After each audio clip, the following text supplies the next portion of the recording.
Hello, hello. Good morning, good afternoon, good evening to the Fight Sim world. This is Viperstrike 95, and today we're here for our around the world trip, day number 57, I believe. So good to see you guys. I hope you're all doing well. Great to have you guys here with us. So today we're going to be visiting the crown jewel of Alaska's national parks. We will be visiting, of course, Denali. Denali National Park, famous for its tall peak of yes. And fly home. Yeah. But basically, we're flying over to Denali National Park, and we'll also be visiting Anchorage, Alaska, the largest city in the state. We got some pretty nice flying here today here as well. So before we get started, I hope you guys are ready for this weekend. I mean, there was some huge information. I'll be talking more about it when we get to the air. So so there's all sorts of stuff, and that's for MSFS 2024. This was a big day yesterday. We'll talk plenty more when we get to the air. So before we get started, I want to say hello to all the people in the chat. Super Typhon, good to see you. Yes, I'll talk more about when the air. And yes, this is one of the planes that we're going to be waiting for, the Twin Otter, of course, water. But I felt like the Twin Otter would be a perfect plane to take up this part of Alaska for sure. Perfect turboprop, 2 engines, can take off, stolt anywhere.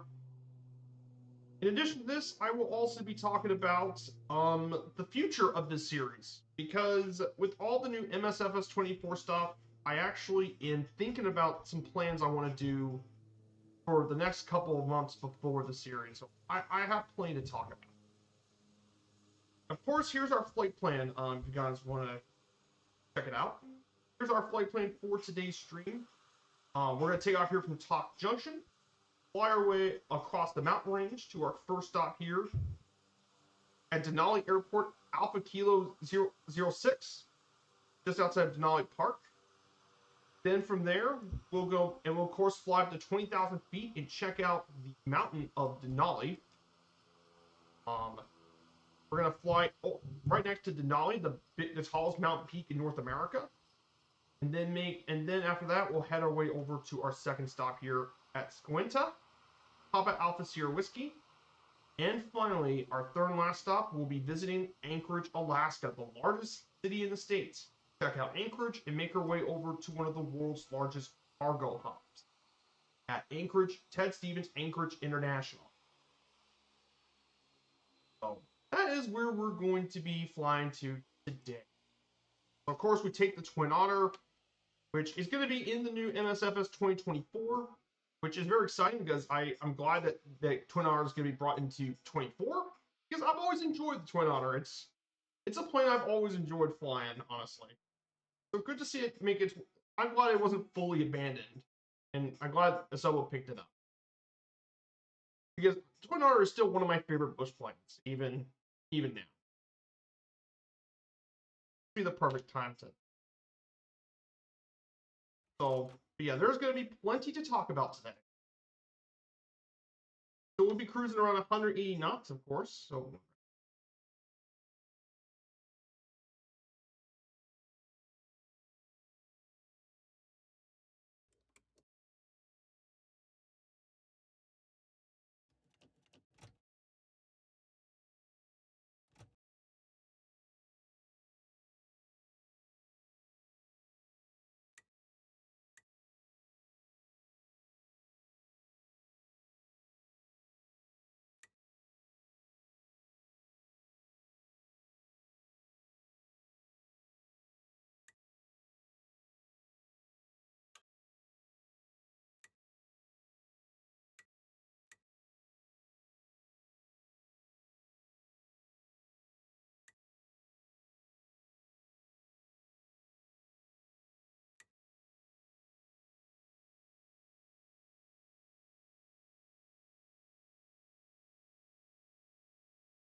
Yeah, so yeah, the Cessna 408 is also going to be really good to have too. The C408.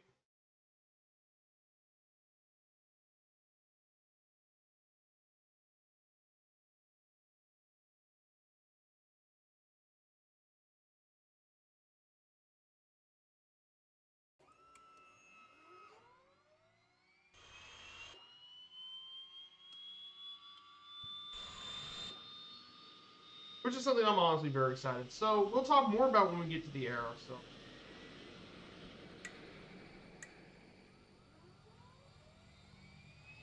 our heading for the first leg of the trip is going to be 261 degrees. Go ahead and set this. Make this 261 degrees. Currently out 270.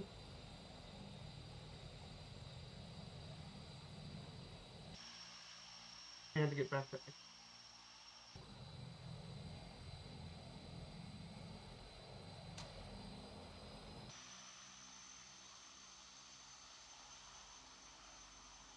of course, there is a lot to talk about. We'll talk more about that when we get to the air. So for the cruise altitude for leg number 1 of the trip, we will be flying at an altitude around 12,000 feet. I'm gonna set this up for 12,000 feet for this one. And yes, we'll be flying this high because we're gonna be flying over the mountain range that leads into the national.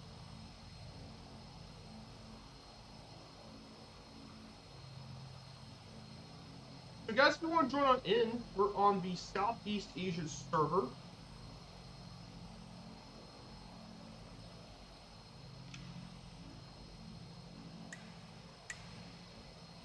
We're in Southeast Asia server.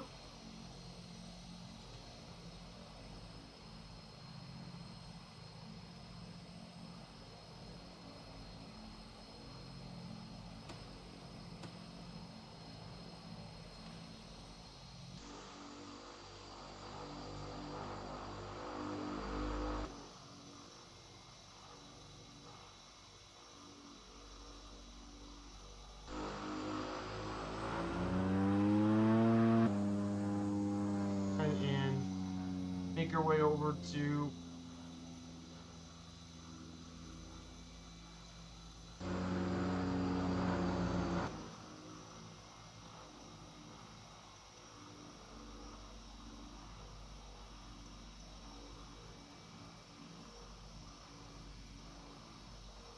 So we're going to be in the Southeast Asia server.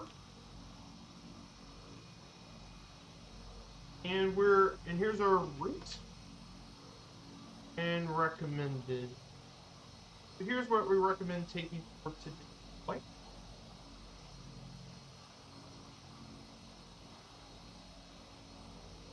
Go ahead and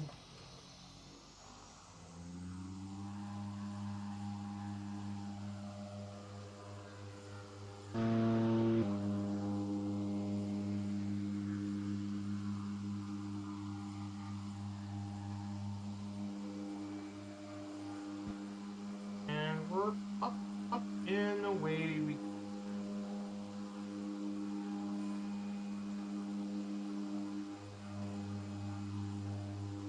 Here we go.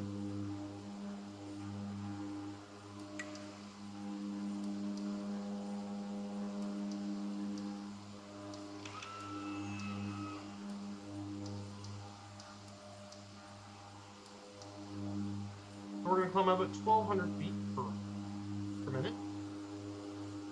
And here we go. We've just climbed.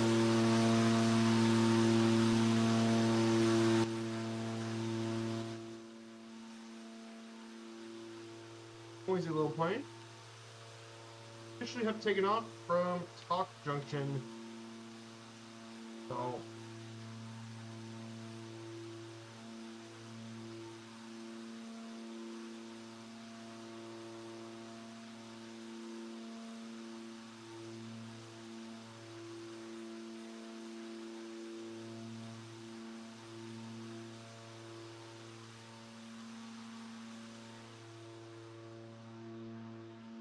here's the beautiful Alaskan mountain ranges in front of us.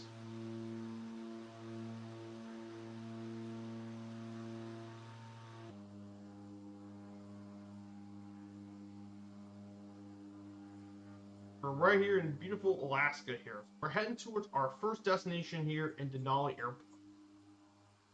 Alpha Kilo 06.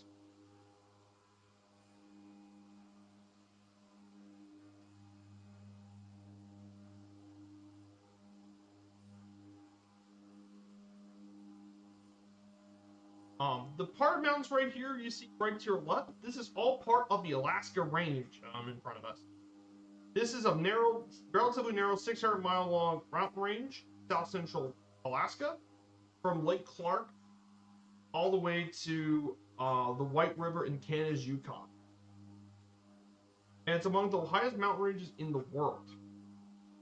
After the Himalayas and Andes, it's one of the highest mountain ranges. We'll be flying up to there today.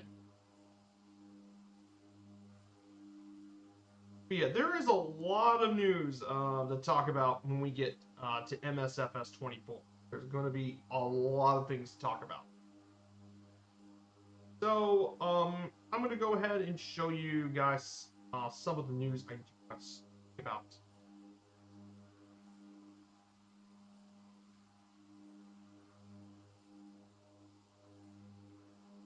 So there is a bit of news I do want to talk about today. Go ahead.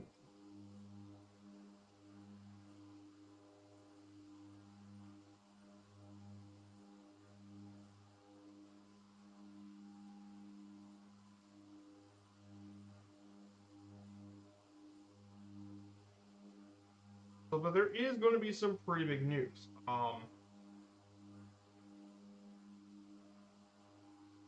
So there is going to be some pretty big news I do want to talk about here. So let's go ahead and talk about MSFS 24. So there's been a lot of new information for the sim. It was just revealed yesterday. So this is the MSFS 24. So some huge stuff revealed. So one of the big things they did for Microsoft Flight Sim, of course, it's coming out on November 19th, which is just only 2 months away. So,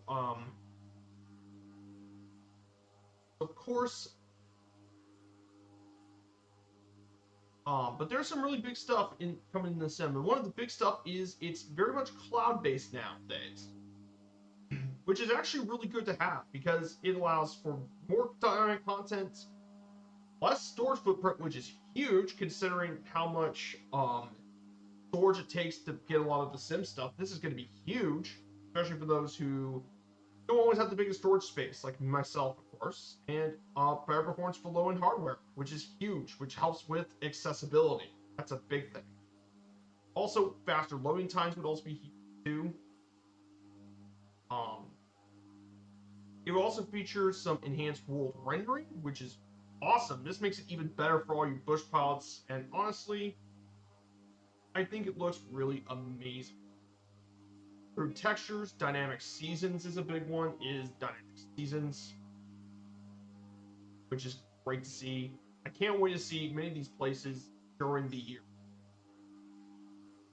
Live weather has been improved, water physics, dynamic ground looks really good, photo lighting, new simulation systems, surface dynamics, weight turbulence, computer DFDs, and atmospheric simulation.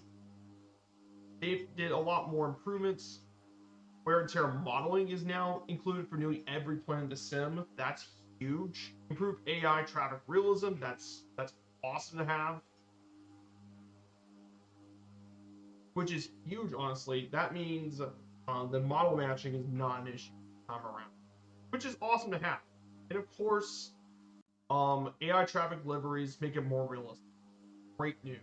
As well as optimization for VR. Big positive. Oh yeah, I bet he did. I didn't watch Kando's stream yesterday. I was busy working on other stuff. Oh wait, before we get going, who was there in the citation? Oh, Mutant Plum is with us. Hello there, Mutant Plum. I see you in the JSX. Hello.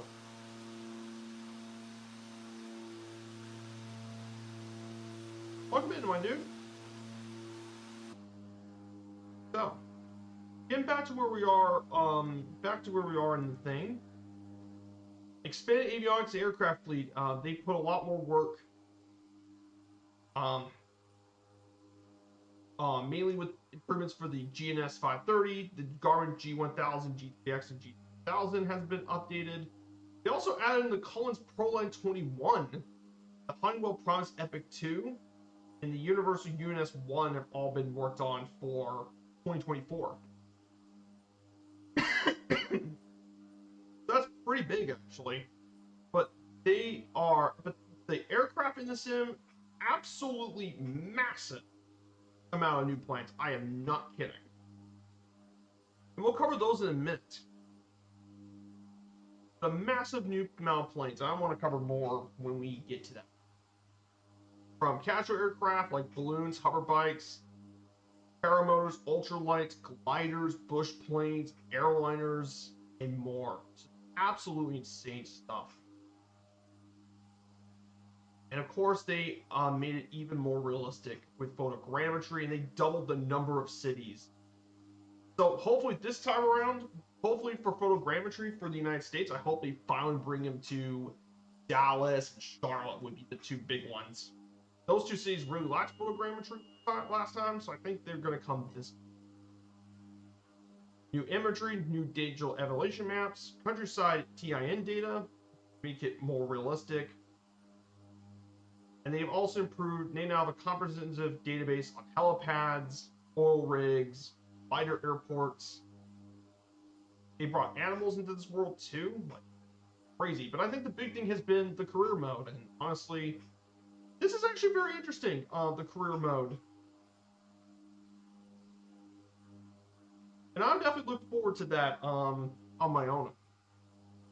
Now, how's this going to affect Firefly Air, the VA I'm working with? I'm still going to be a part of Firefly Air. I don't think that's going to change.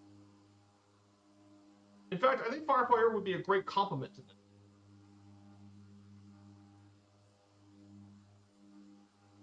But there is so much they brought into the sim. Challenge modes, content updates, redesigned marketplace. Just absolutely crazy. I'm not going to get the full Aviator edition or the Steelbook edition. I'm not getting any of them. I'm just going to get me the Premium Deluxe because, hey, I mean, I eventually upgraded to that, so why not? So, but yeah. That's crazy, though. All the stuff in 24. It's a massive leap forward.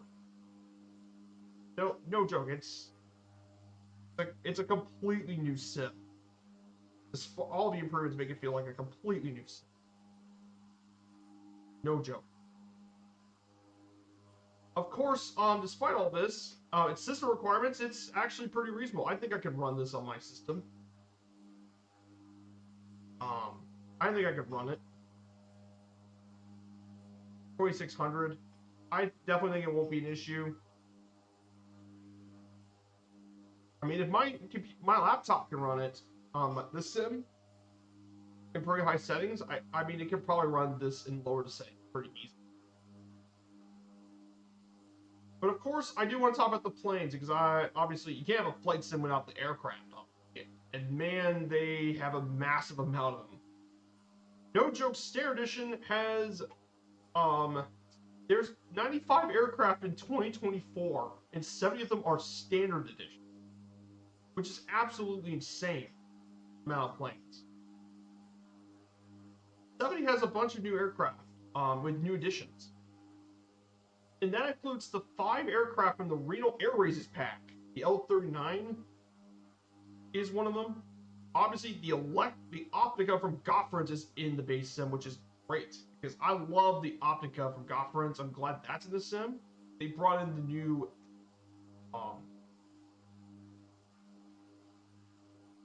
they brought in the Optica. They brought in the new Air Tractor agricultural plane, which is cool. Of course, the A310-300 and Airbus A320neo from any builds. That's officially come back. But here's a new one: the A321LR. Any builds is making a new A321. It's gonna be really nice. I know it's not gonna compete against the Phoenix A321, and that's an amazing plane on its own. But for those on Xbox, this is a really big deal because it's going to be a long while until Phoenix gets them on Xbox. So this is really nice to have. A330 is a huge one. It is a big one too. The A330, that's also a much appreciated addition because I know, the Headwinds A330 very popular, freeware. So that's great to see in the sim. And of course, you also have the Beluga. Yeah, the mighty Beluga.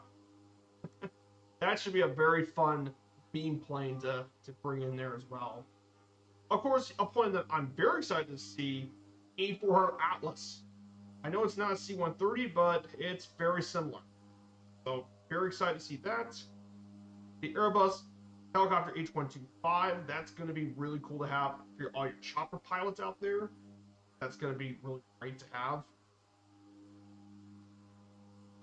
The airship. Yes, they finally bring airships into the sim. So, there's definitely some really cool stuff they just brought into the. And of course, the Archer Midnight, all-electric plane, brand new, never seen it. But it's really cool to see some new types of planes. Of course, we got some that were already in the sim. The Aviat Hits, the Bonanza, King Air 407. Now, here's a plane I'm very interested in checking out when it comes out. The new 737 MAX 8, which I'm very interested in do some streaming. And I bet you for the Firefly Airstreams, I'm definitely going to take a test run of that MAX 8. I'm looking forward to that because I know it's not PMDG, but they said it's its most advanced plane. So this is very exciting. They brought back the 748, the F-18. Of course, you can't have it without the Cessna 172s and the Grand Caravans. But here's a new one, a Cessna 400 Corvallis. A very interesting plane. It looks very similar to a Cirrus SR-22. Aeronautics developing this, so this should be very, very interesting. What Aeronautics can do with it. They brought in the CGS Hawk Arrow 2 as an ultralight, which is great because I've always enjoyed the ultralights. I've always enjoyed flying those. Of course, the Cirrus Vision Jet from FlightFX. That's awesome news that FlightFX got their Vision Jet in the sim. That's a great add-on. I'm glad it's coming standard for all people. That's awesome to hear. Of course, the Cubs, the Jennies in there, and then of course the CL-4115 firefighting plane. This should be a lot of fun. That would be a plane I'm excited. Of course, they're bringing the Otter into the sim, which thank God they're bringing into the sim.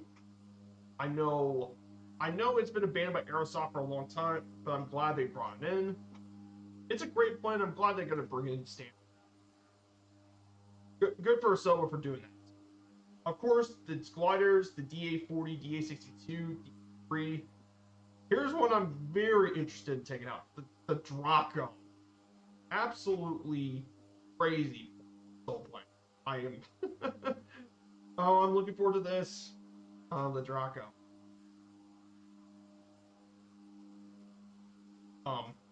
And another related note, of course, the sim is now only 30 gigs to download and install, which is amazing.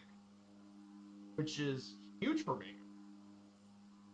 The Ericsson Air Crane is really cool to have. Extra 330. Of course, the DC Designs Warthog is coming standard, which is really cool to see another military plane in the sim. Great to see another one in the sim. There's the Goose. The Heart Aerospace ES-30. What a cool plane. All electric. This one's going to be a lot of fun for regional airlining flight. This will be a really fun little plane. Of course, you got the good old hot air balloon. I'm thinking I know where I'm going to take that hot air balloon at. Albuquerque, where that thing belongs. Not just one, but two hot air balloons. The Jetsons included is brand new. The Joby S4 electric VTOL. Very similar to the Volocopter we had earlier on. Yes, very similar to the Volocopter. M24 Orion, a gyroplane. Yes, we even got gyroplanes in the simulator now. which is insane. The MXSR, another Aero backplane. They got the Mustang back and Texan are both back from the Reno Air Race DLC. PC6, of course, the Carinata PC12. That's really great to have. I know it's not as good as the Simworks Studios PC12, but you gotta think about for Xbox platform. Great to have.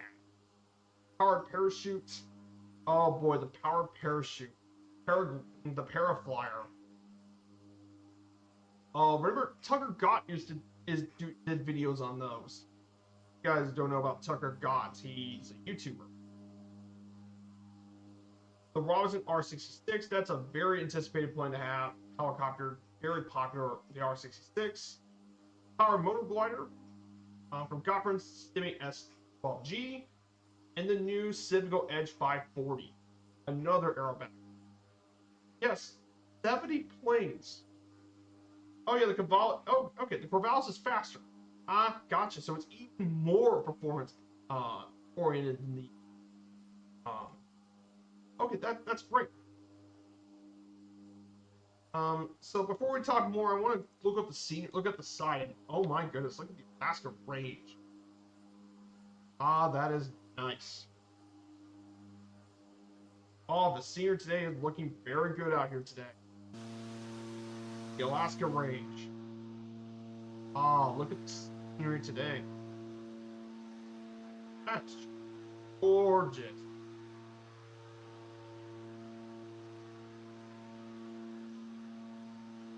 What fantastic scenery. Guys, we got a bit of a treat in the sceneries today. Yeah, 70 planes in the base. Oh my. What? Oh my gosh, if that's true, yeah. I cannot wait. In fact, I was actually thinking of this. I'll talk more once we get to, after we talk about the rest of this, because this actually is going to affect my long-term streaming plans. And I hope you guys are going to understand where I'm trying to go. So we're going to now go to Deluxe Edition, which is Deluxe. So 10 more aircraft are included. We have, of course, the brand new amphibian Albatross. Into the STEM is the amphibian Albatross, the modernized Grumman Albatross flying boat, which should be a really fun little addition to all the flying boats. We got the Aerobat and Cessna Skyhawk engage for Deluxe. But first is the Cessna 188 agricultural plane. And of course, the Cessna 404 Titan, man. I mean, they brought the Titan. Basically, it looks very similar to the Chancellor, but I think it's different. The Cessna 404 very similar to, it looks similar to a Chancellor, but it's a little different.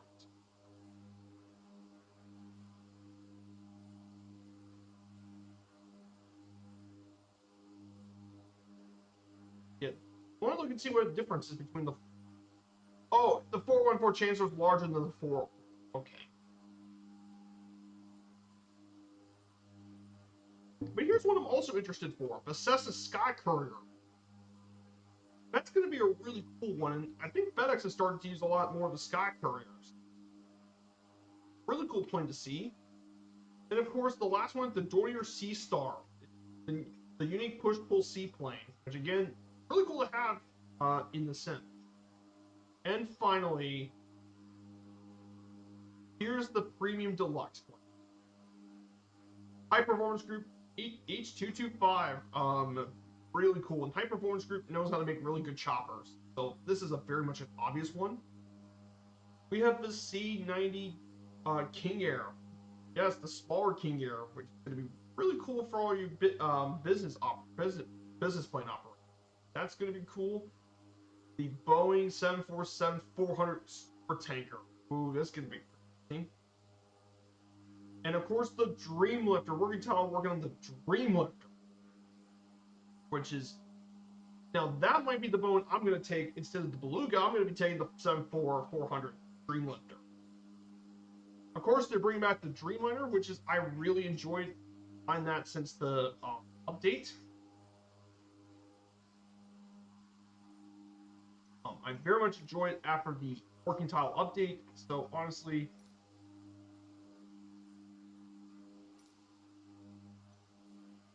I very much enjoyed that.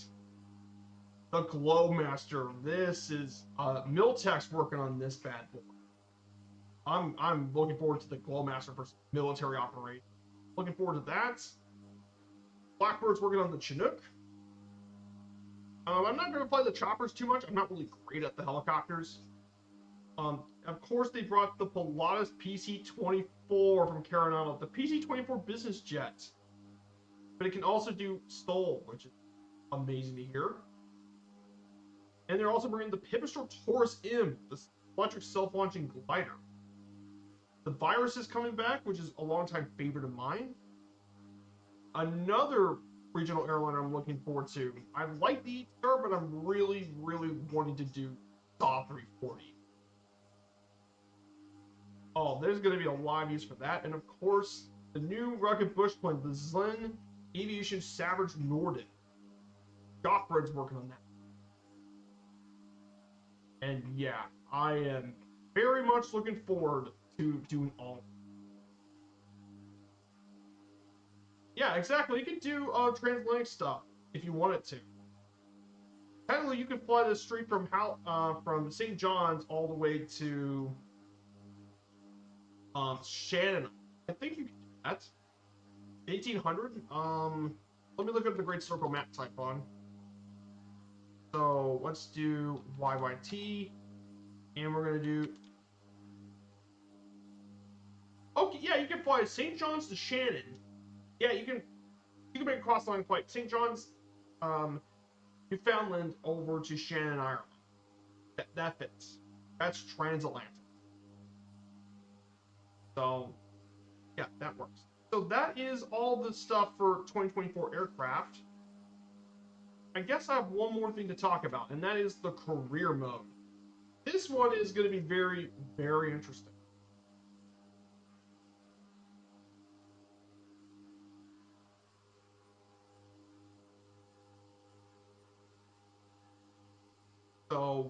So here's how this career mode would work. It serves as a sandbox for flying, but also offers structured and purposeful aviation experiences.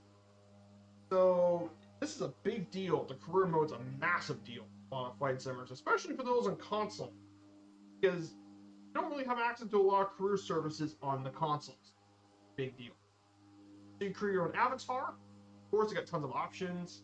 You can start your career at any small aero club of your choice, and you can start it at anywhere in the world. So for me, I'll probably start my career, probably if I were doing it, probably either start my home airport at Clark Regional, at my local GA airports, or I would do my career in Bowman and Louisville, since those are my two local GA airports around where I live.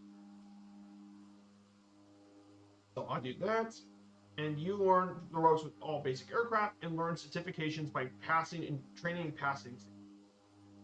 And when you choose your location, you'll be scanning the whole world and select your preferred airport, which is really cool. But yeah, I'll start like around my local area. Then afterwards, you do walk around mode, pre-flight checks, which is part of the career mode. Then you do your training, which is very similar to what it was.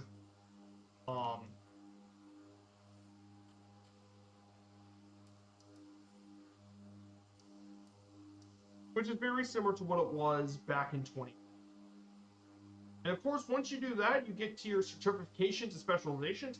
You can actually, and it has 64 different training modules. It's got a whole certification system, and you can even choose specialization for rotorcraft, search and rescue, or cargo, which is what I like to do.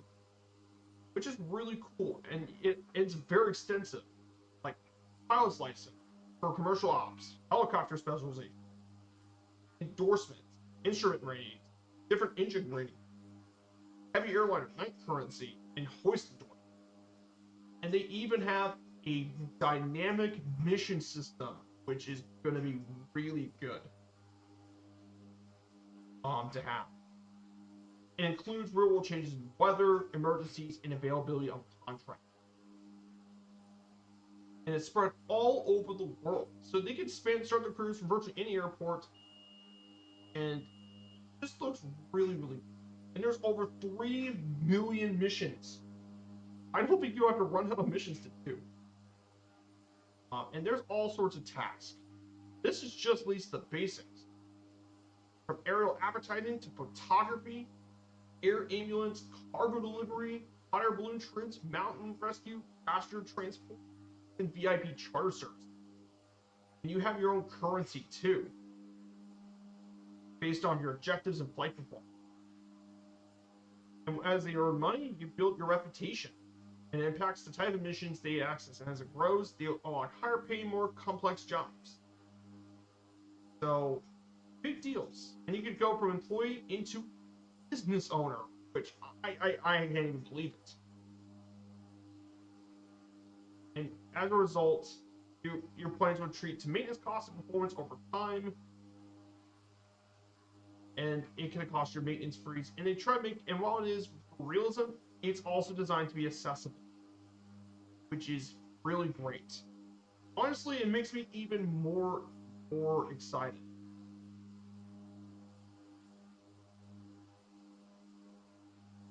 So honestly, career mode's going to be absolute.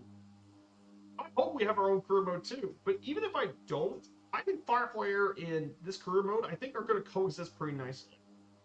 Because we already got our hub situation, we already got all that to work with. We can actually get our own career mode. But I think, because we can start anywhere of our career mode, we could do something like this for our airline.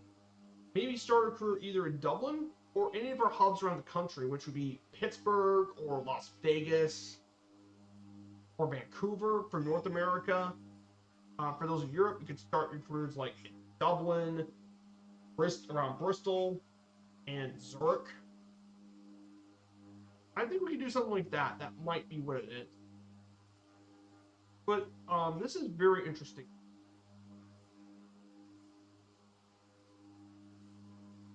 Which I'm honestly very, very interested in. Yeah, that's all the basic news I want to cover from MSFS24. Yeah, oh goodness, that's a lot of information. And I'm honestly very excited. But another thing I do want to talk about, obviously, is the future plans of this channel. So, I'm actually decided to make a big change, and I'm going to still do this week's streams. However, I believe I'm actually going to put a can into this Around the World's trip for the time being. And the reason is that because with all the new changes in MSFS24, I think it would be a good time to take a break from the Around the World trip for a bit. And with all the new GA planes coming to the sim and all that, and all the new planes, I think it would be really good to take a break from this and change the streaming plans. I know it's 2 months, but I think I want to redo this around all countries. So my plan is going, and it's not going to be for the present. It's going to be there for the long-term future. So I think the thing going forward is after this week, the all countries trip will be discontinued, and we'll go back to the Friday and Sundays GA flights. So we'll bring those back for Fridays and Sundays. Go back to our GA schedule programming. So I think that's what I'm going to do. Instead, I'll rework this trip for 2024 instead, since MSFS24 is only 2 months to release, and I mean, there's no point keeping this in 2020 if in 2024 they have so many more improvements. So I'm going to discontinue this and focus on this. And I think for the Around the World journey, if it ever comes back, I think it won't be until the beginning of 2025 or 2026, because I have another series in mind that I'm really interested in doing for 2024, and that would be the 50 states and 50 streams, which will cover for MSFS24 for for each of the 50 states in the United States will have its. But it would be a great way to show off the 50 states of the United States in MSFS 20. And I think that would be the way going forward for channel and for me. And plus, and of course, if I was going to bring back the around the world trip in all countries, I'm actually going to do them alphabetically instead of doing this all in around the world trip. And the reason is that, well, GA is still a big part of my channel.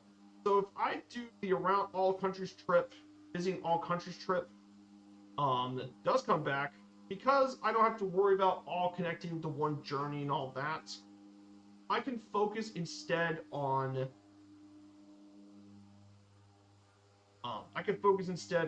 each country individually, which is good for one major reason, is that I can focus on GA. I don't have to do some stuff in airline.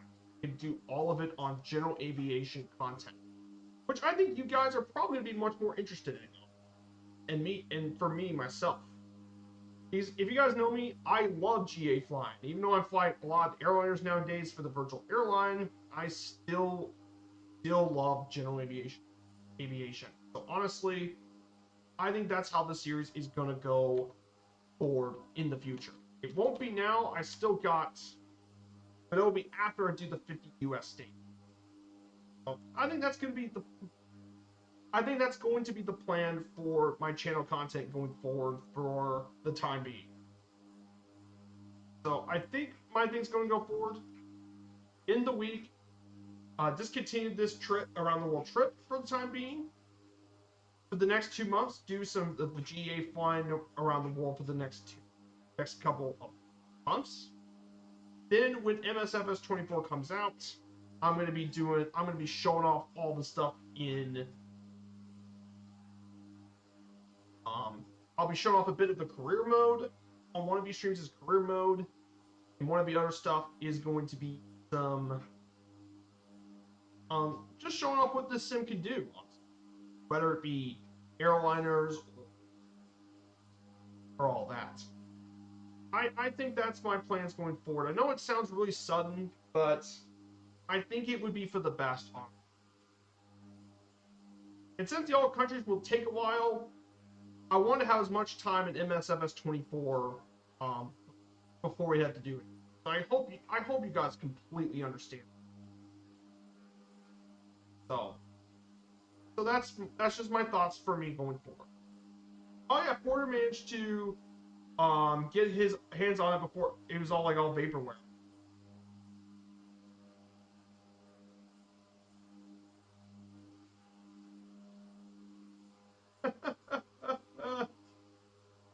Really?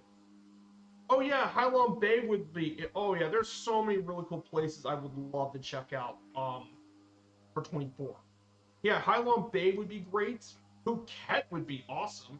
I know we did a whole Phuket a while back, but Phuket would be amazing to check out, because if you guys have been around Phuket, you have all the different little bays and islands. The Phuket area would look cool. Phuket would be one. Of course, Southeast Alaska would be. Oh boy, if they get good data on Southeast Alaska in the Inside Passage, oh boy, I would be. Inside Passage of Alaska would. I hope that looks amazing. Oh, you guys know how much I love Southeast Alaska in the city. So much fun. And of course, the other place I would like to see, maybe get some improvements. I definitely think one area that could really use some improvements has got to be a lot of Africa. Kilimanjaro and Mount Kenya. Oh boy, I really hope we get some good data for that. Kilimanjaro. Oh boy, that's gonna be. I know our airline's got a hub in Nairobi. I'm very interested to see what that area looks like in MSFS 24. That's gonna look gorgeous. Yeah, looking forward to that day.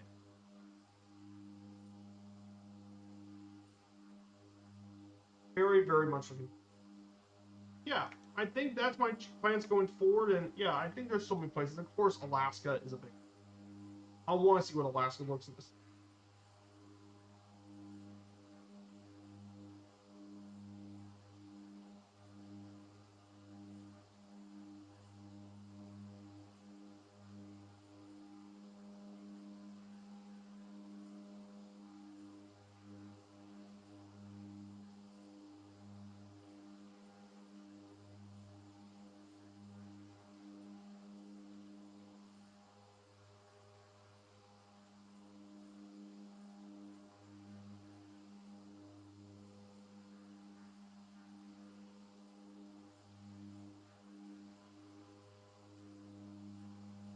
Okay, Tepuy Plateau. Yeah, that's a good one too. Tepuy Plateau in Venezuela.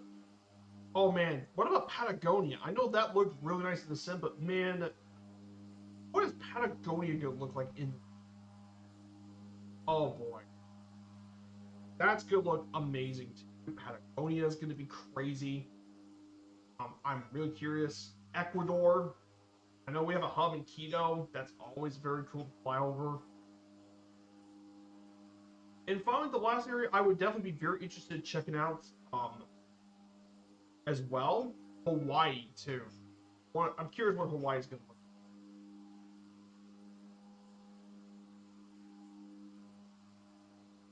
Yeah, I'm looking very much forward to what 24 is going to bring. Of course, we're going to be flying towards our first stop here at Alaska Alpha Kilo 06. Once we do here, we're going to go ahead. I'm going to go ahead and talk about Denali National Park, which is where we're going to be flying to today.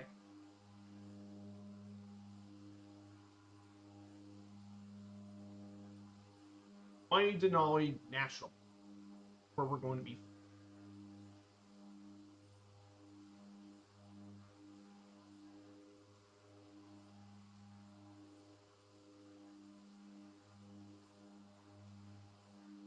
Of course, another game I'm really interested in thinking about getting, if I have enough data space, Dragon Ball Sparking Zero, which is the new Dragon Ball game that's going to be coming out soon. It's basically brand new Budokai Tenkaichi, um, first new one in series, and it's going to come very soon.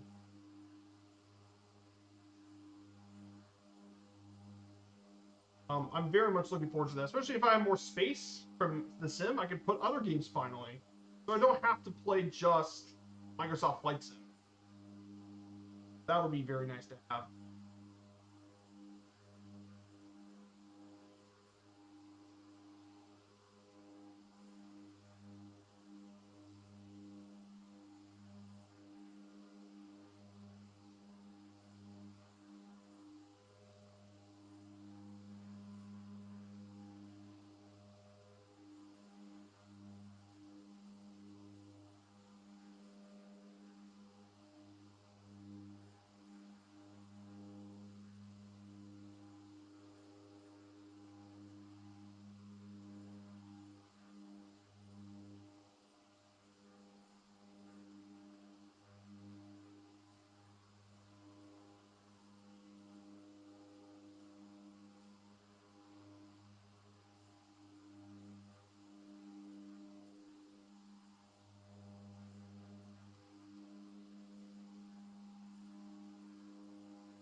be making our way down Alpha Kilo 06 soon. I'm gonna go ahead and descend for a bit.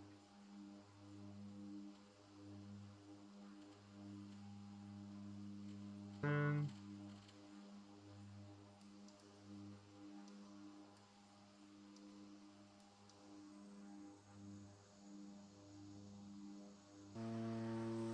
let's go ahead and, type it. Man, look at these.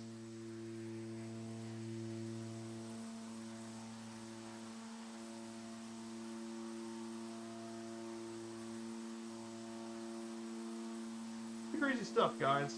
So guys, what are you guys looking forward to this weekend? Obviously, I know a lot of you guys are looking forward to MSFS 24, rightfully so. I bet that's going to be dominating a lot of talks.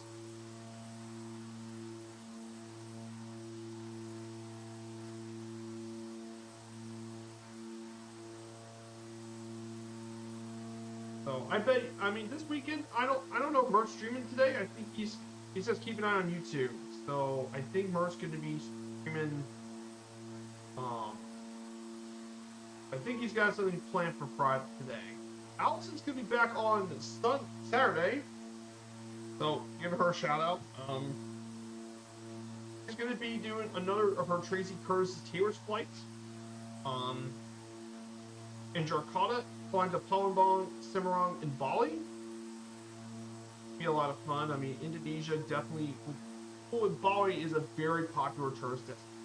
It's gonna be a lot of fun on those Fridays. Oh, nice! FS24 recap. Ooh, very exciting. Very, very exciting to hear. Thank you, Typhon, for that.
It looks really good.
Yeah, the Alaska Range has got some major peaks. We all know Denali is the tallest peak in Denali National in the range. However, there are a couple of other really tall mountain peaks in the Alaska Range.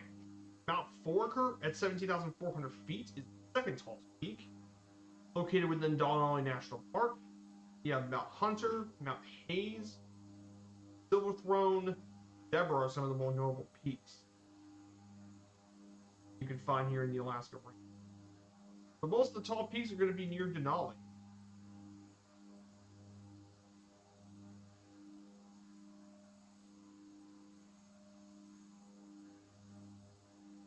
So for the second leg, of course, once we get landing here, we'll take a bit of a break. And then, of course, we'll make our way over. For the next one, we're going to fly over 20,000 feet into Denali National. Yeah, 20,000 feet. And trust me, we're going to need that 20,000 feet because we're going to be flying near the summit of the giant peak. But yeah, but I'm most excited for what this is going to look like in 2024.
Scenery here. Incredible landscapes here in this beautiful part of Alaska. But yeah, I'm so curious what this is going to look like 24. Yeah, I would definitely be, that's probably going to be what I'm going to do a lot for the early parts of 24 is get a chance to fly each of the planes in each different areas. Maybe do some short flights with almost each of the planes.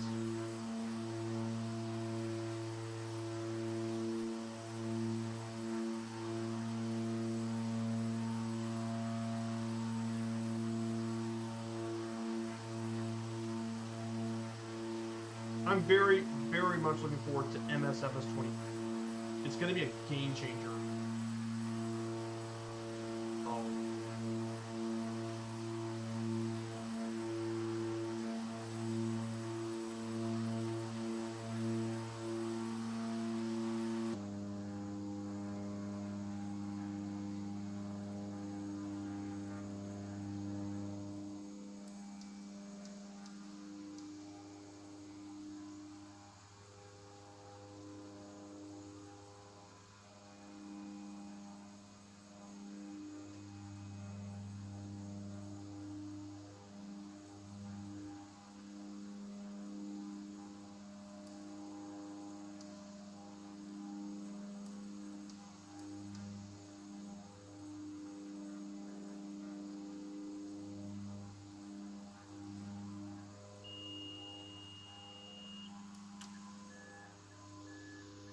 here's our airport down below. Here's our first landing of the day here at Denali Airport, Alpha Kilo 06. I hope to make it too someday. Well, I hope you do, Typhon. I would love to see you in the sim someday. It'd be pretty amazing.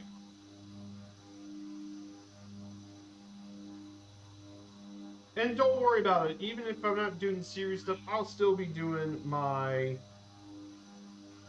I'll still be doing my same usual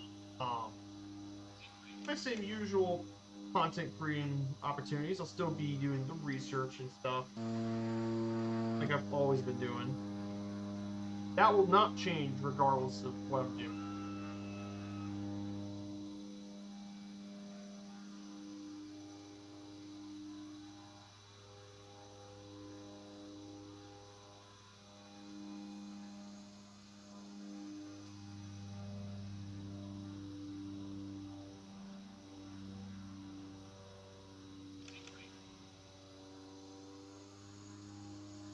Yeah, I'm very much looking forward to 20. Cannot wait to you guys all there. But yeah, 30 gigs is it's just so nice. It's gonna be 30 gigs of install space, which is amazing to have. Obviously, a lot of it's gonna be cloud based, but I'm more than happy for it. I guess if I'm gonna have to do all the stuff for 2024, I'm gonna have to use my external hard drive and just take some of my MSFS 2020 add-ons and put it there. Get them out of my. I don't want to delete all of them, but I probably want to move them out.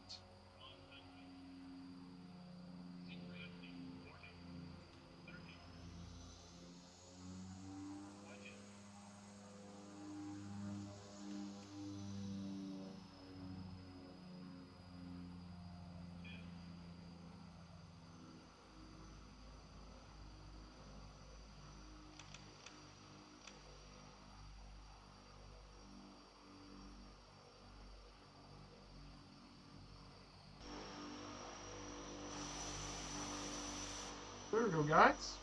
Denali Airport, Alpha Kilo 06. Yeah, loads. Yeah, I'm gonna be the same too. I'm gonna definitely stream 24. Even if it goes through the early stages of it being rough and may have a few CTDs there and here and there, I'm gonna be definitely going to. I'm looking very much forward. We're just gonna stop here for just a minute. At our first stop here at Denali Airport.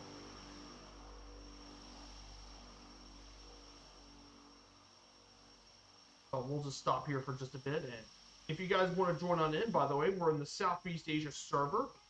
Estimation info get you the information.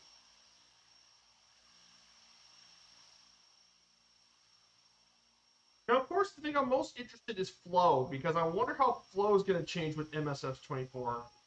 Because I can't see the streams sim without flow.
Yeah, it's always great to have you guys here on this Friday streams. It's been very much enjoyable doing these streams. let's go ahead and get back to our taxi, and we're going to go ahead and taxi back to the airport. We're going to change once again.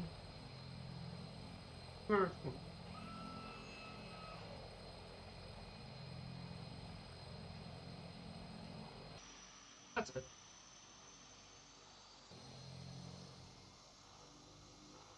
So we're going to go ahead and set up for Denali, and of course we're going to climb 20,000 feet.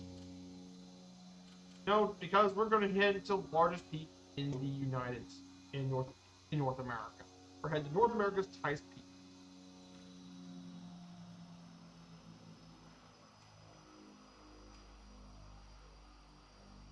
So we'll be heading.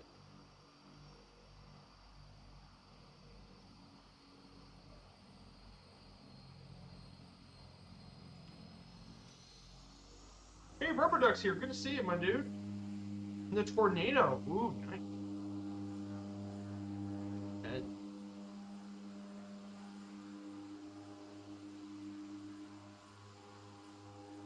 Here we go.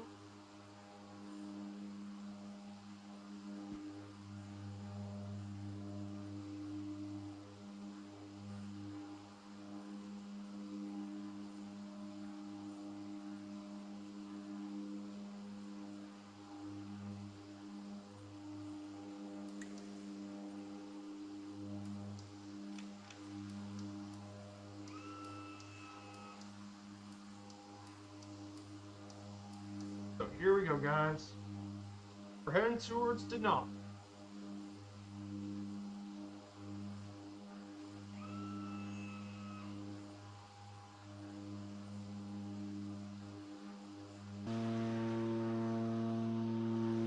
Yeah, this Twin Otter can fly. That's one of the other nice things about the Otter. I mean, it's just an all-around great bush plane. Carry passengers, carry cargo, you can take floats. You can go wherever you want.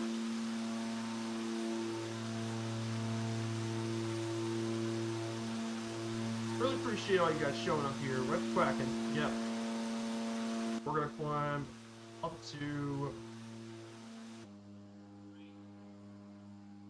So we're gonna be visiting Denali National Park, the crown jewel of Alaska's national parks. Now, it used to be formerly known as Mount McKinley National Park, and there's a whole naming controversy with that. I'll talk about a little bit later. But this national park is centered around the highest mountain in North America, Denali. The park and preserve encompasses over 6 million acres, which is actually larger than the entire state of New Hampshire. And it became a national park in it was established in 1917 as a national park, but it didn't become a national park until 1980. It's well known for its rugged landscape of forests, between forest, taiga, tundra, and glaciers depending on elevation.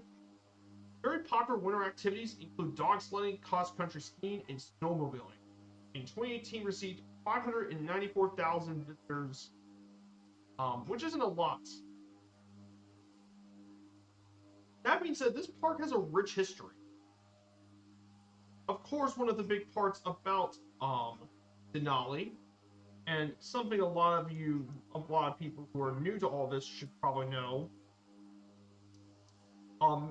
is the fact that Denali National Park has always had a naming dispute. And this has been a big part of controversy with this national park. It's not anything with the park itself, it's the name of the park. You see, many Alaskans call this Denali. And many Alaskans call it Denali. However, the mountain itself, officially, the formal name for it was Mount McKinley. It was named after the newly elected president, William McKinley, in 1897. And basically, there was conflict between what Alaska wants, which is Denali, and what the rest of the country was, especially Ohioans, called Mount McKinley.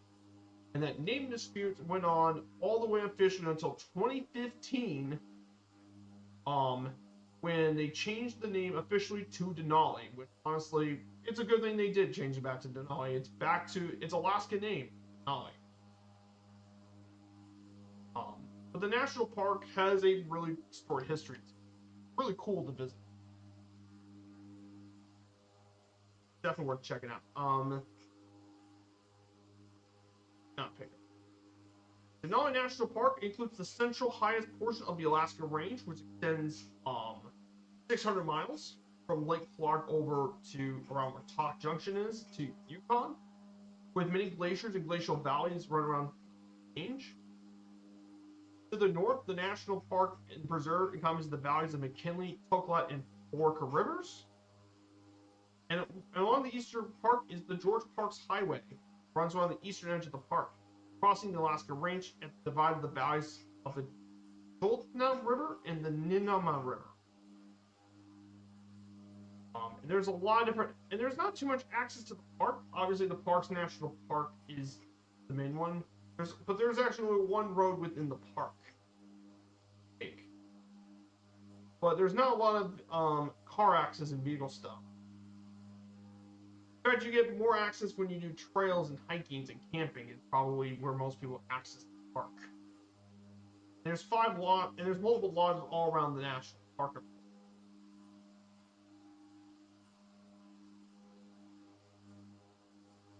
But of course, this national park doesn't have a ton of vehicle access. It makes sense. It's Alaska.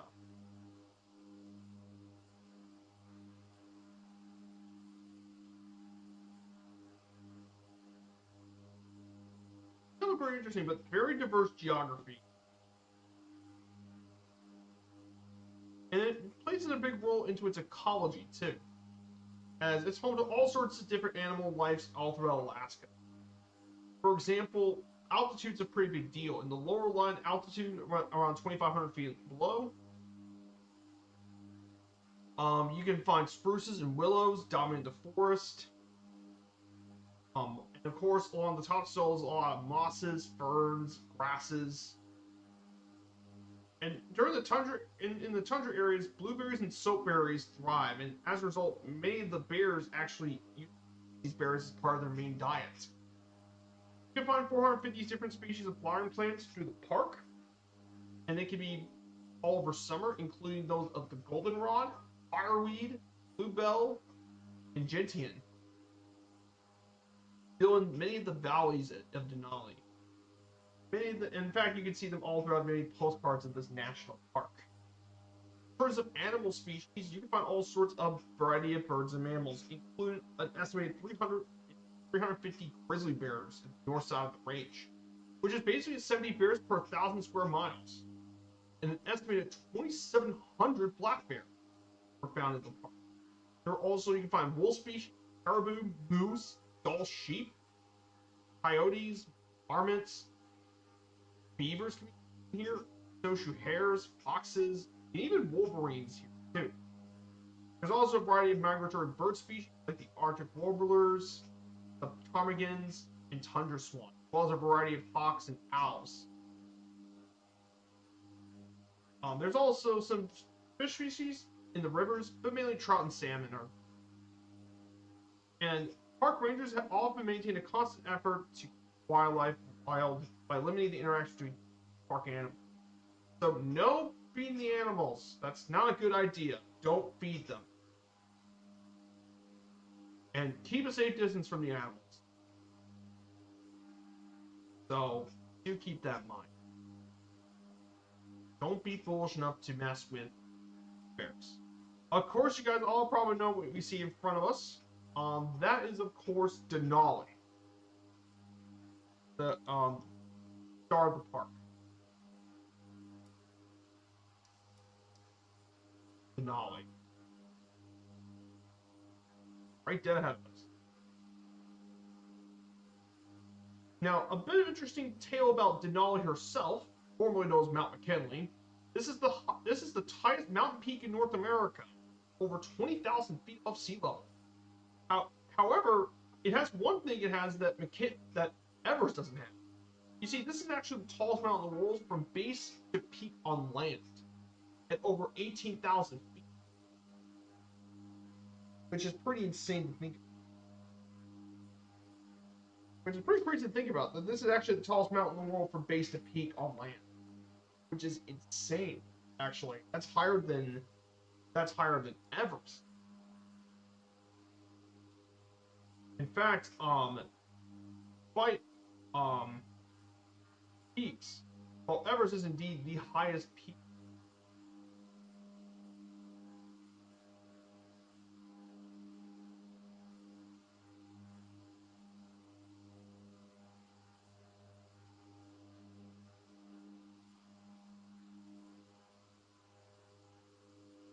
However, by land, it's actually the tallest base to peak thing. It's also the third most prominent and third most isolated peak on the planet. And it's the centerpiece of the national park, Denali National Park. Of course, Denali got its name from the Koyukon people who inhabited the area, and they named it Denali. However, a gold prospector in 1896 named it Mount McKinley to support the presidential candidate William McKinley. And that sparked, of course, the whole naming controversy that lasted for over 100 years. For over 100. Until it was changed in 2015 to Denali. The first successful ascent to the mountain was in 1906 by Frederick Cook. He made the claim the first ascent. However, the first verifiable ascent was in 1913 by climbers Hudson Stuck, Harry Karstens, Walter Harper, and Robert Tatum, who went through the South Summit. In 1951, Bradford Washburn pioneered the West Buttress route, considered to be the safest and easiest route, and the most popular one too.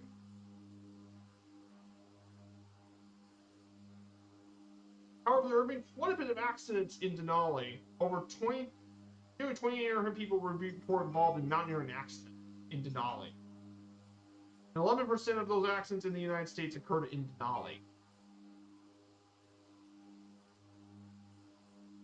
There's a weather station around this area, and apparently the historical weathers. Apparently, the record low at one point was negative 100 degrees Fahrenheit in Denali, which is the lowest, and that was recorded in between 1950 to 1969. Negative 100 degrees. That is very, very cold. And it's featured in in pop culture as Molly of Denali, the animated educational TV series. So yeah, Mount Denali, really cool national park and a really great mountain. Check out. If you're a big fan of mountain stations.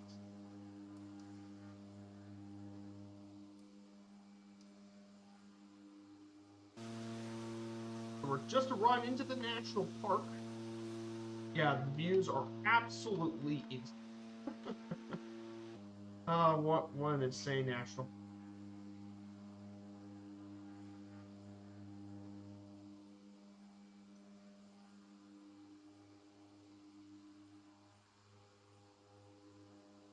She's a gorgeous one, that's for sure, guys. You guys are gonna.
Man, this looks amazing. I mean, Fort Granger here is actually good by Alaska standards.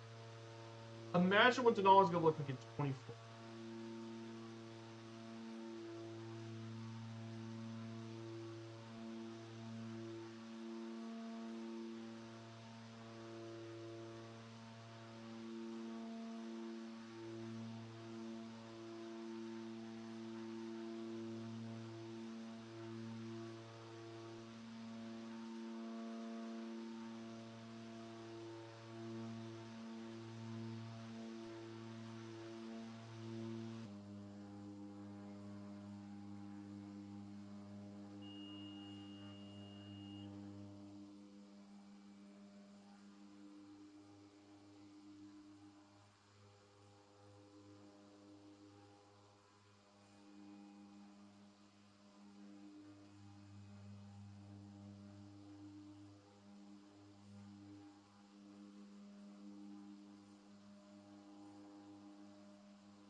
Oh yeah.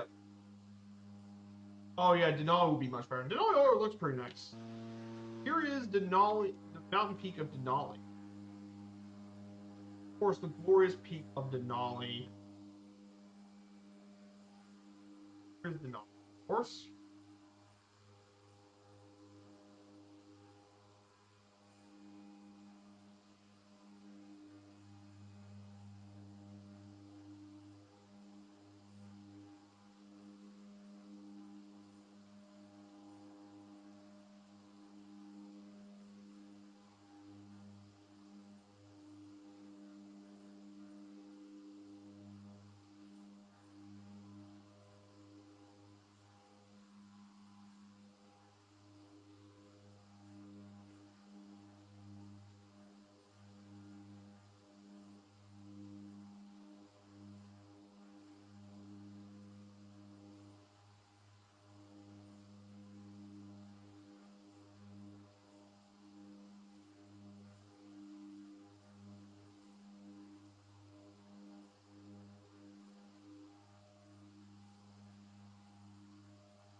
Denali looks absolutely.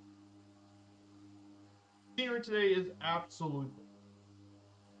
And like I said, Denali National Park is definitely one of the Alaskan parks I definitely want to.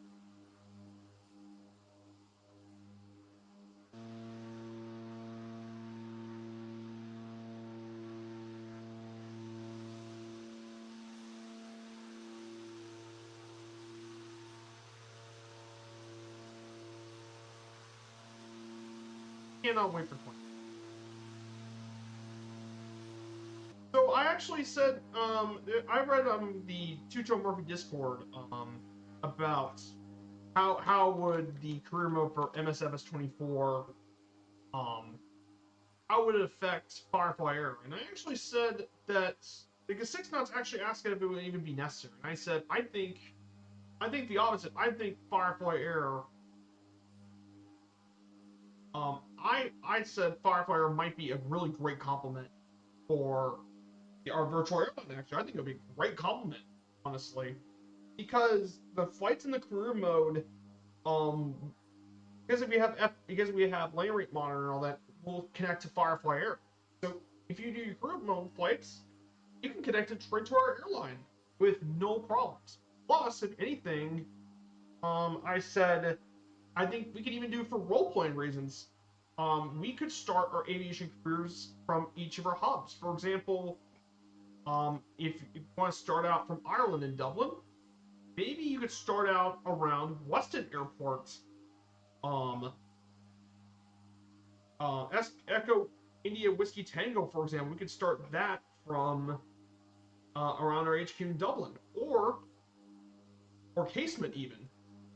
Or if you're in the United States, there's Henderson Executive, or North Las Vegas Airport from our Las Vegas hub, just as examples. Or around Pittsburgh or East US hub, we can start our careers in like Allegheny County Airport, or even some of our smaller hubs like Kern, for example, we can start out there. But basically, the point is we can role play our firefighter careers at our original hubs, and we can build up and complete missions, all that for each of the locations, which I think would be really, really cool. And I think it would be a great way. And eventually, as we progress more and more through the career mode and we get all that, we can eventually operate out of our main hubs, for example. Like, we could operate each of our own hubs, which would be not only really cool, but more importantly, it would give our hubs a whole new purpose, as they would be the base of operation for our career mode for MSFS. We can now do all the missions from there, from our hub, which I think would be really cool. It would give them a whole new purpose for our virtual airline. And I think it would give them a whole new type of. Plus, it lets us create potentially new missions for our airline to do, which I think would be a really cool idea. I think it would be a great compliment. I know it's a little early, but I think it will be a really good compliment to our airline. I don't think people have to worry. I think our airline's going to be just. I think some people are a bit hard. but I think we're going to be. Here is Denali, everyone. Tallest peak in all of Alaska.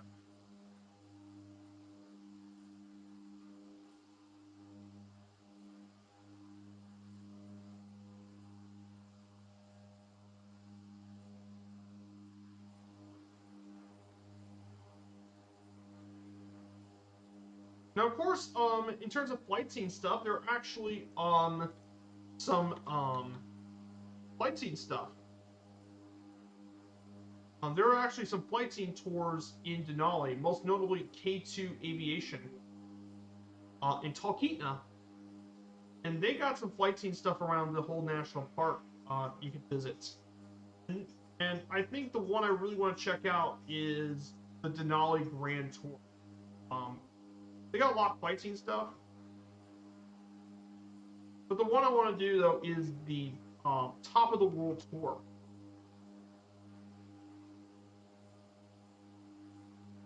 Which is, you get to see the Denali Summit itself. One of the things.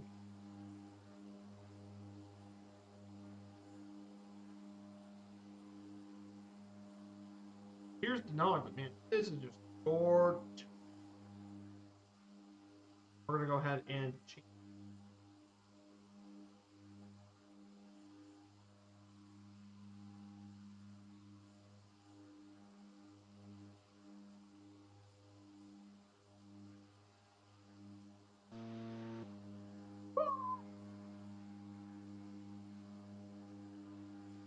Yeah, I think that's going to be what my thoughts about the career mode. But I think, honestly, I think it's going to be, I think our airline's still going to be very much necessary, especially for people who, I don't think, I think it would actually still be very much necessary.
Just left Denali, now we're heading towards the rest of the range.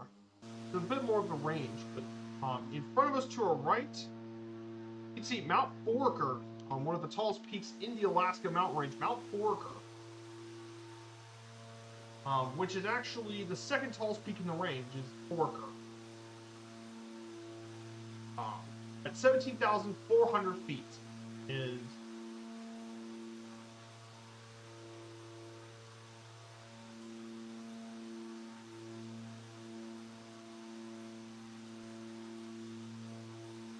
just an absolutely breathtaking view. Just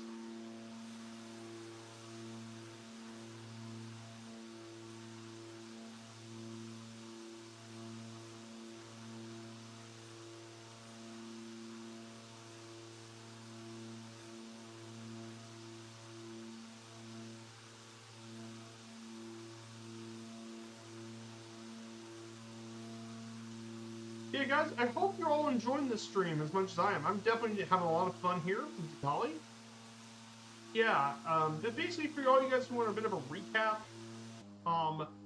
for Sunday stream, I'll be discontinuing the all countries around the world trip because I'm gonna wait to do the all countries series. I'll be doing it for 2024, and it'll be and the format will be a little different, but we'll still be visiting every country. The format will be a little different.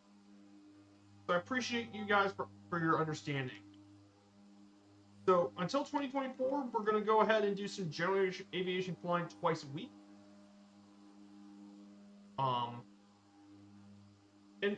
And basically, Friday and Sunday streams are going to be a toss-up between general aviation or Firefly Air, because I'd like to do another Firefly Air streams too.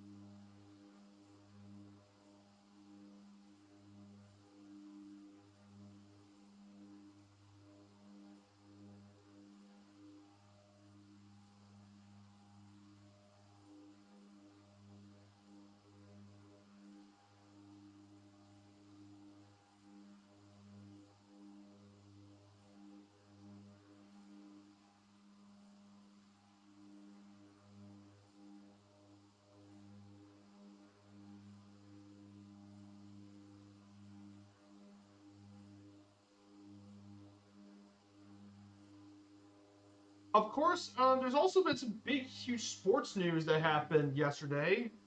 So, yes, last night for baseball, big news yesterday. And history was made yesterday. Shohei Ohtani became the first player in Major League Baseball to join the 50-50 club, 50 home runs and 50 stolen bases, which is unprecedented. On top of his historic day, he also broke the Dodgers single season record of 50 home runs in a season, he broke Sean Green's record of 49. And finally, of course, he also was 6 for 6, hit 3 home runs, and drove in 10 runs. I mean, he might have one of the greatest games ever. And here's the insane thing about what happened with Shohei Ohtani. Guess what? Last year, Acuna Jr. had an absolute ludicrous achievement of his own. 40-70, which was an absolutely insane achievement. But hitting 50 home runs from 40 is a really difficult achievement, which is insane. In fact, before Ohtani stole 50 bases, the most number of stolen bases in a 50 homer season was 24 by Willie Mays and A-Rod. Yeah, he made an unprecedented thing.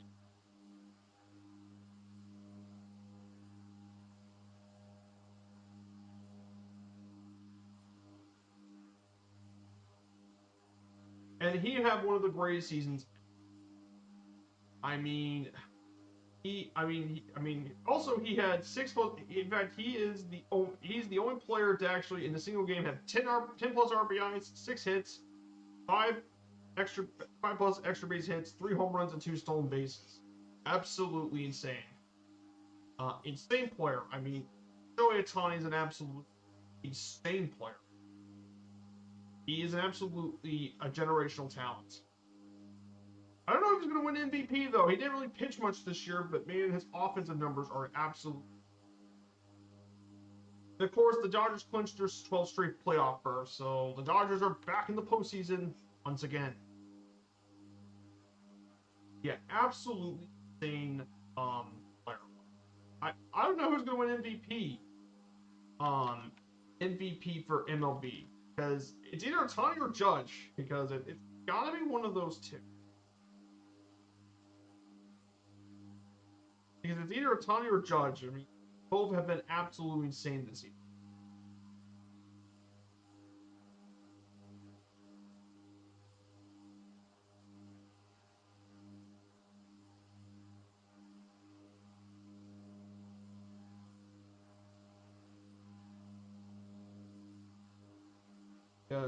That's tough because Judge has been absolutely hammering the baseball this season. 321, 53 home runs, 136 RBIs. Like Judge has had an absolutely monster season, and then of course Shohei has had an historic season.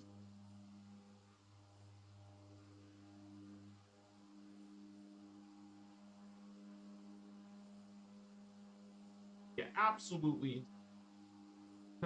This is going to be a historic MVP race. Things have been very interesting.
Absolutely incredible baseball performance. In terms of this week, college football's got a pretty crazy week on tap this week.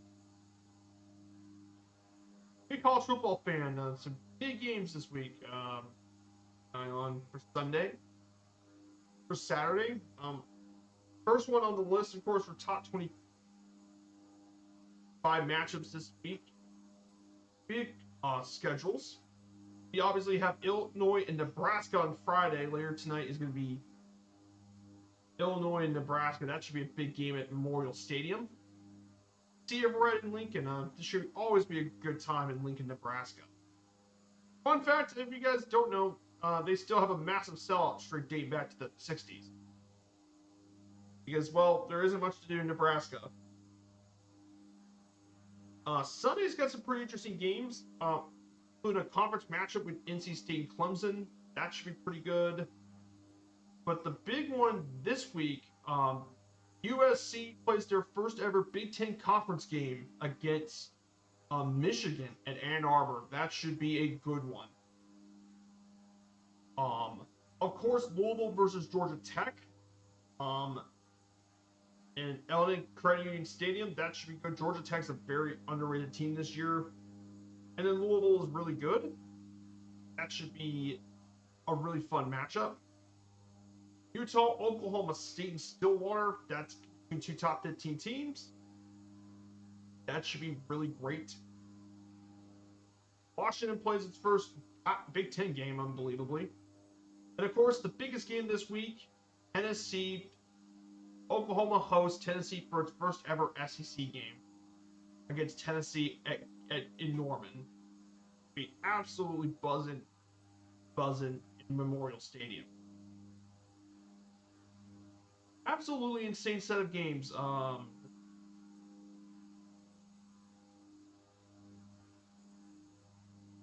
That should absolutely.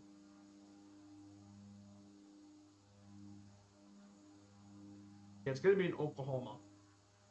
Pretty insane for college football. I'll talk more about the NFL on Sunday, of course.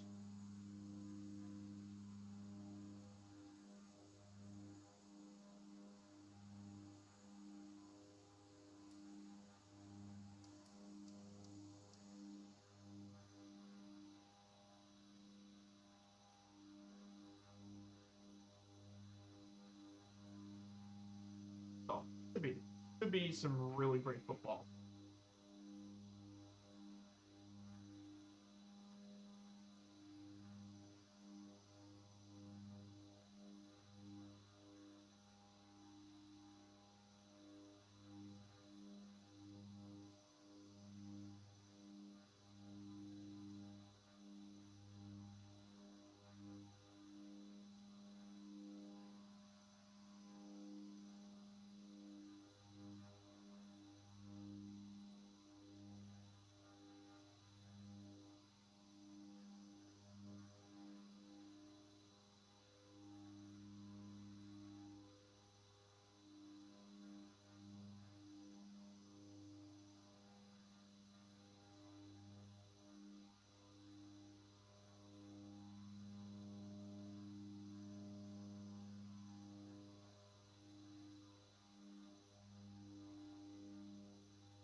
going to go into Papa Alpha Sierra Whiskey.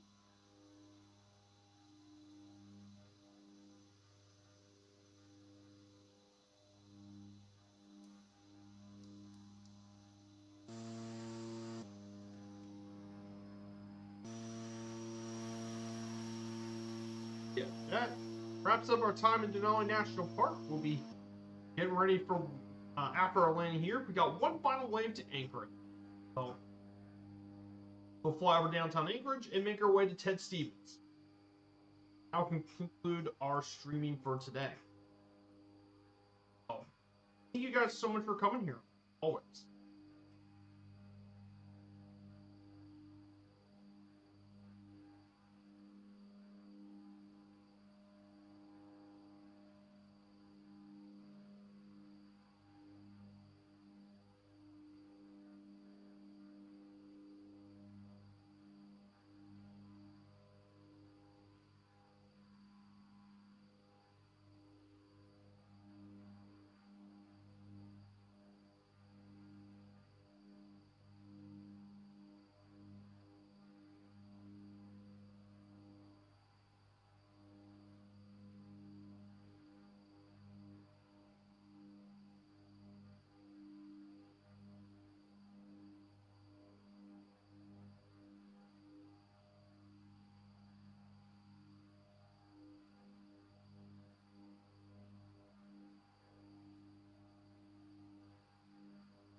But of course, the park. But the thing I wanted to do in Denali is the summit tour. The top of the world flight scene tour. 2 hours, $495 per person. But I mean, come on, you get to. I mean, you get to fly over. The summit of Denali. A once in a lifetime flight. To see Denali.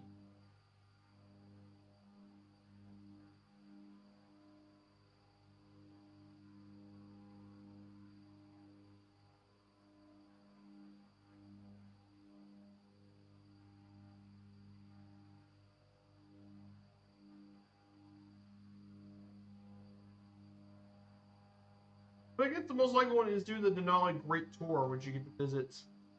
Fly Mount Foraker, Denali, all the rest of stuff. I definitely want to check out Denali National Park. Just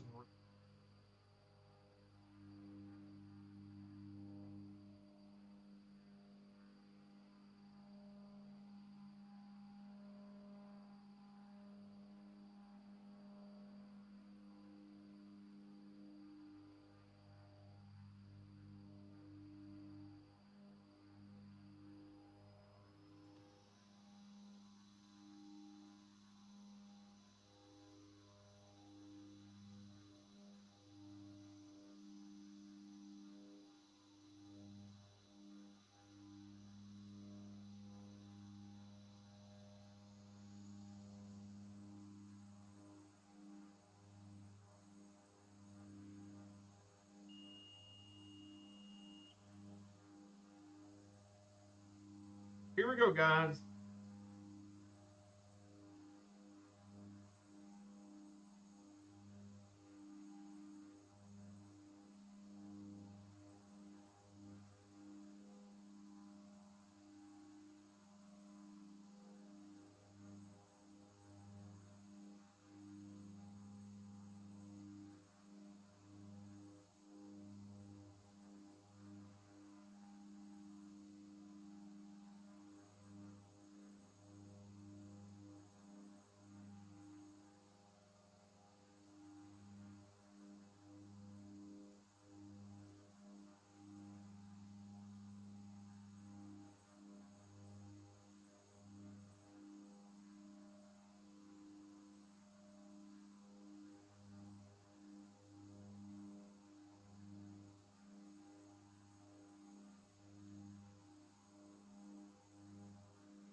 we're going to head to our second stop of the day at Papa Alpha Sierra Whiskey. The second leg, thankfully, will be by far the shortest of all the legs, only just around 62 nautical miles.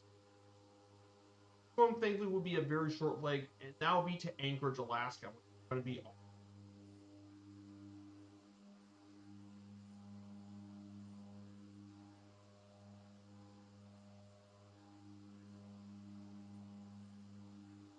It'll be a really exciting final leg. Should be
yeah, Denali's way in the background. You can see Denali way in the back. Denali National.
I think that's our airport down here. Yeah, that's our airport. There's our stuff.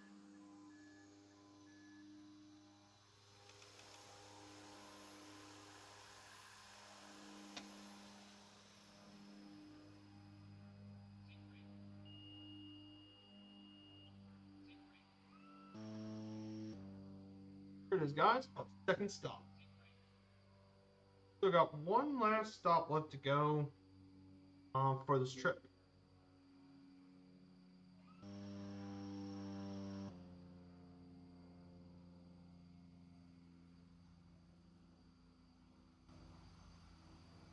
and that's to Anchorage, Alaska. But guys, thank you all so much for coming here. As always, of course.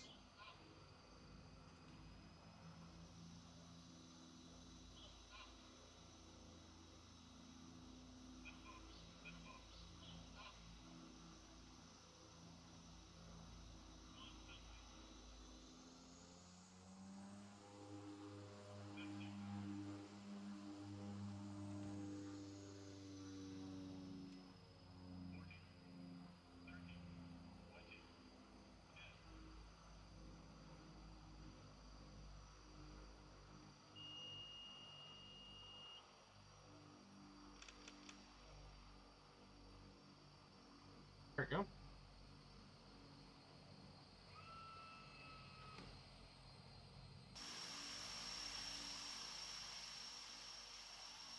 Yeah. We'll just stop here for just a second if you guys want to join on in, by the way. Exclamation point info. And here's our route. Still got one last leg left to go to Anchorage, Alaska.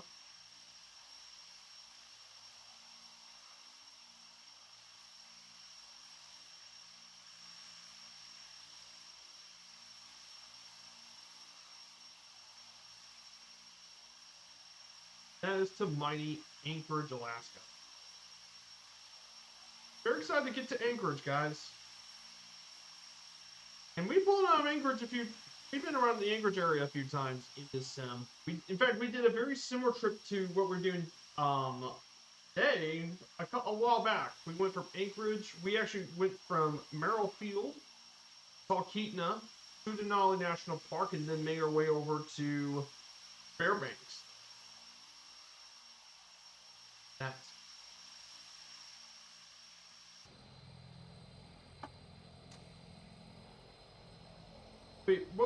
some of the nice things about some of the new aircraft we're gonna have in the sim is it's gonna open up some really cool flight opportunities for each of the streams coming in.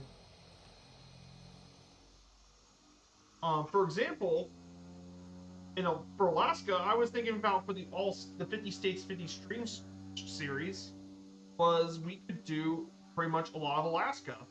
Maybe do one leg Ketchikan over to Juneau. Then Juneau over to Wrangell, and then finally go over and check out Denali National Park before heading back over to one of the other stops. Like with an A400 or something like that. Allow us to check out the national parks, visit Alaska, multiple parts of Alaska on one trip. But it makes me really excited for the 50 States 50 Stream series. Pretty excited for it. We'll be flying around 2,000 feet flag. I don't think we need much altitude. This part's pretty flat. Part of Alaska.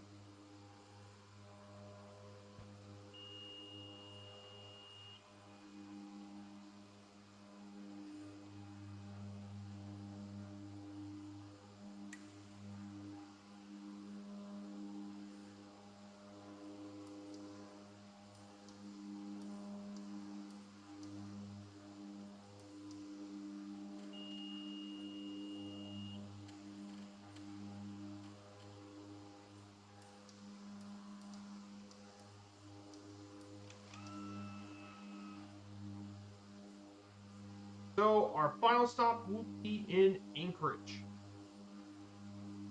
Anchorage will be our final stop. This is going to be about 62 nautical mile leg.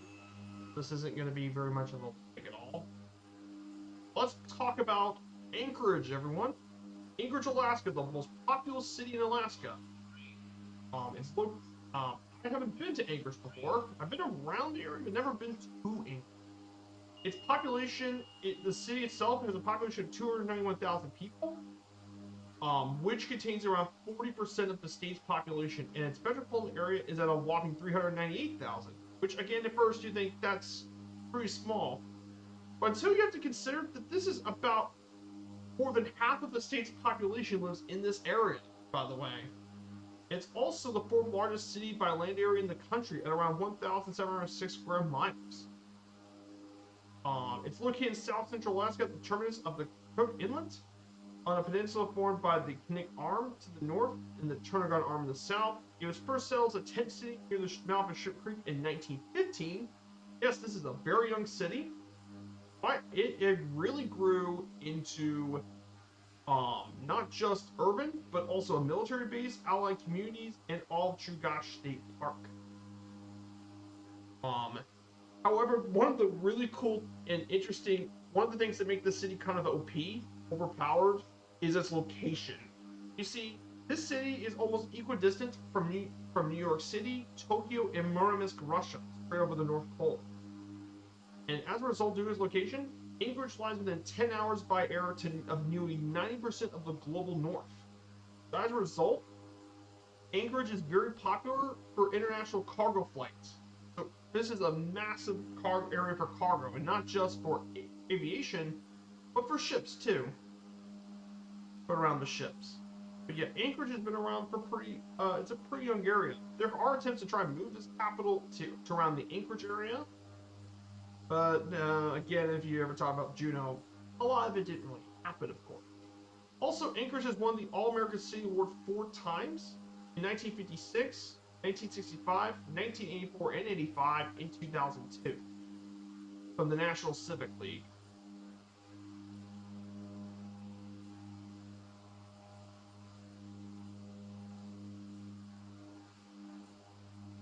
Anchorage has also got plenty of parks and recreation to do, including the Alaska Zoo, and of course one of the more well-known areas, Port Woronzof Park. Very well known for its views of Denali, and it's also a great place for plane spotting too, as you can actually watch planes land overhead of Ted Stevens Anchorage.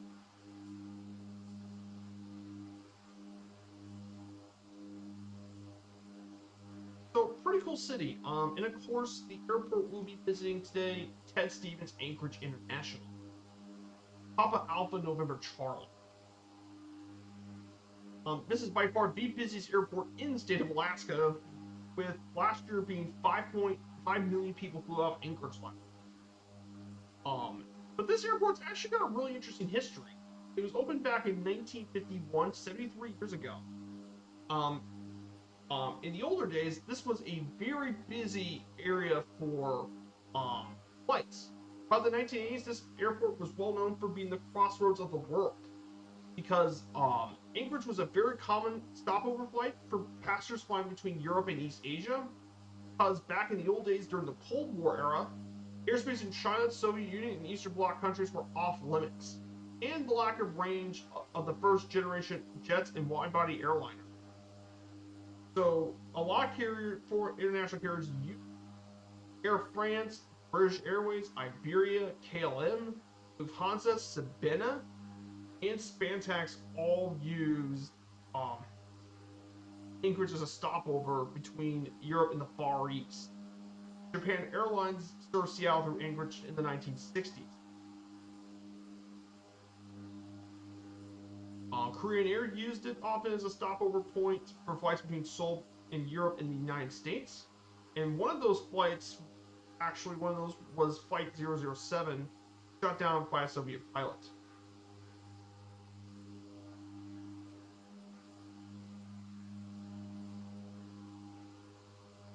North Orient, the first airline scheduled trans-Pacific service, used it as a stopover between U.S. points Tokyo. However, in the mid-80s, thanks to the 747-400, as well as the end of the Cold War as well, caused a decrease of stopovers here in Anchorage. However, that wasn't the end for Anchorage, it turned out. Instead, Anchorage reinvented itself.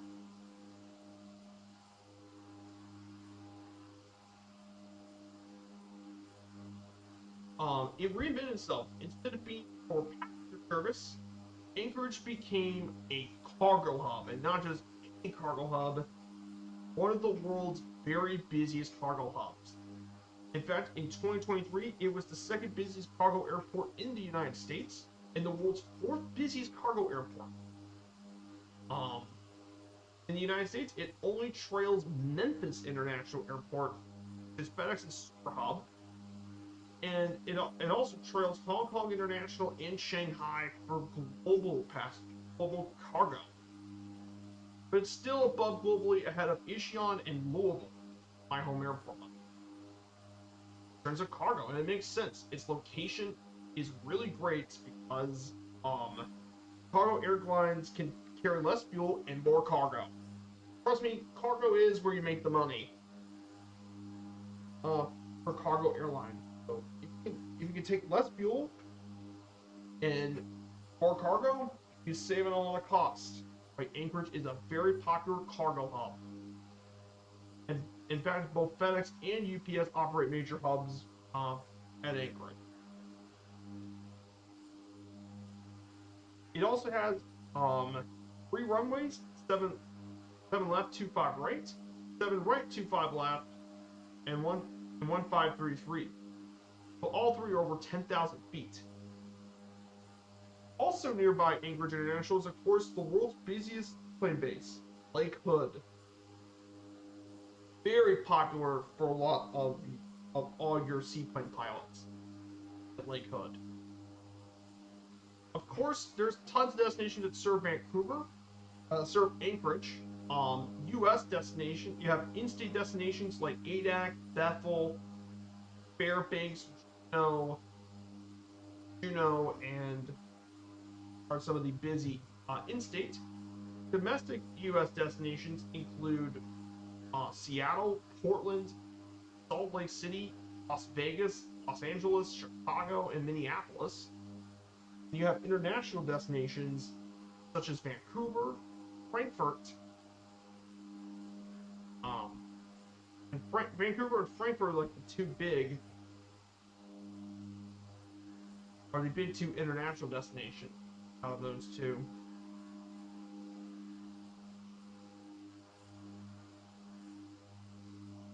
And finally, of course, cargo, it serves but however, that's nothing compared to all the destinations it serves with cargo. Because no joke, this airport serves a ton of cargo destinations. From Chicago and Dallas to Beijing and Shanghai, Hong Kong, Seoul, Louisville, Memphis, Addis Ababa, Indianapolis, Taipei, Tokyo.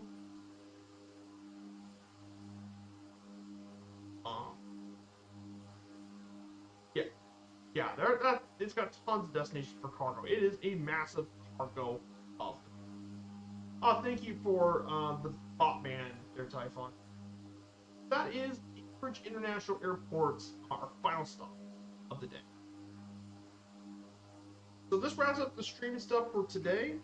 I still got a couple more notes for Sunday's trip to Colbay and Adak Island, but that's where this Around the World trip series is going to end for now. The All Countries trip that we know of is going to end on Sunday.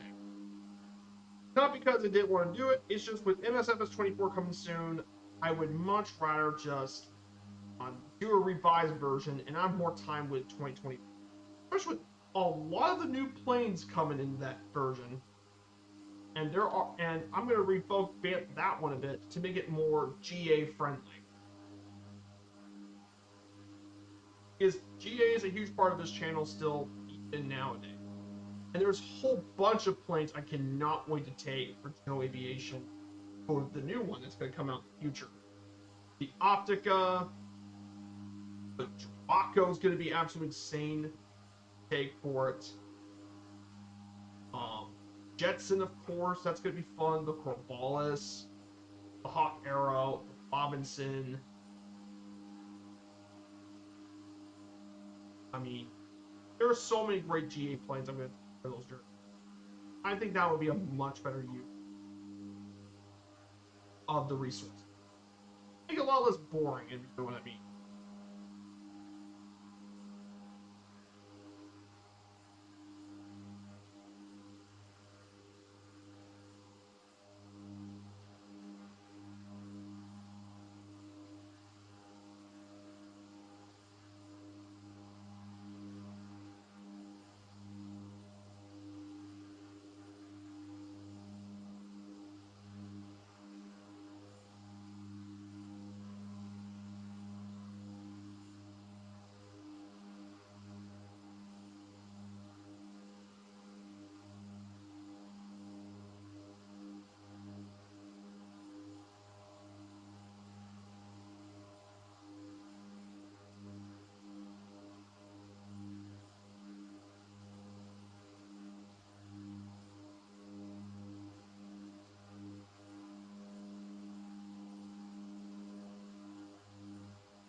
Hmm.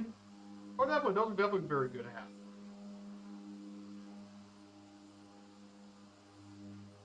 Hmm. Hmm.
Looking forward to that as well. I think but yeah, there's so many great planes. That's why I hope when we bring back the all country trip and the 50 states and 50 streams and the all country trip, I thought that'd be great with all the new GA planes and toys to play with, like the SR-22, the Slen Aviation.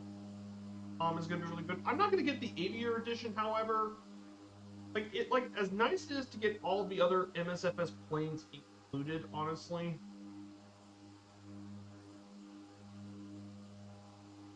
Um,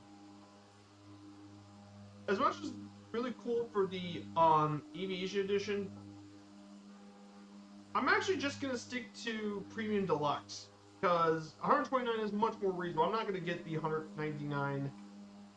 As much as I would like to get the local legends, I'm actually just gonna wait till. I'm just gonna wait until I think the 95 aircraft and 160 airports from Premium Deluxe is more than enough for me. That's more than enough. I'm not getting the 199 for just 30 extra. And mind you, I've even upgraded from normal version to this, so I'm just getting that route.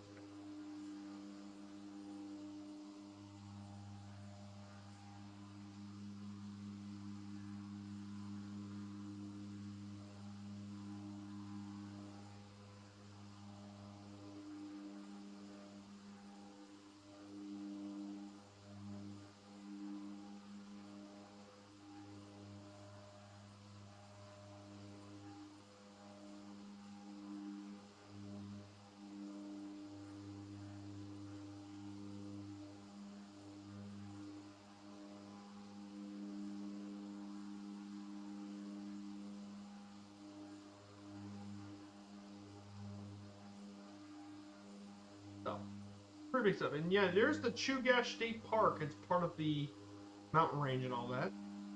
Absolutely cool.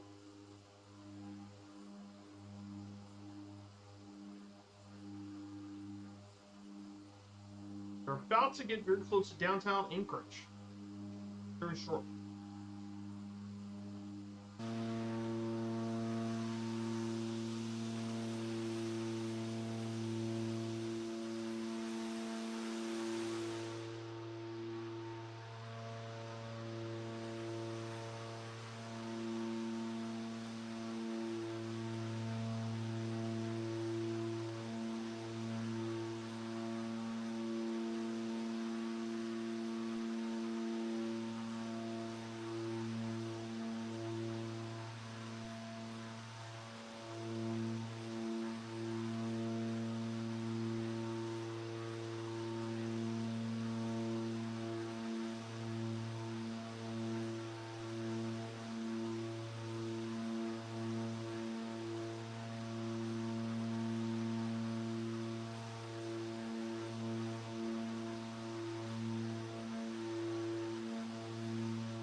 guys.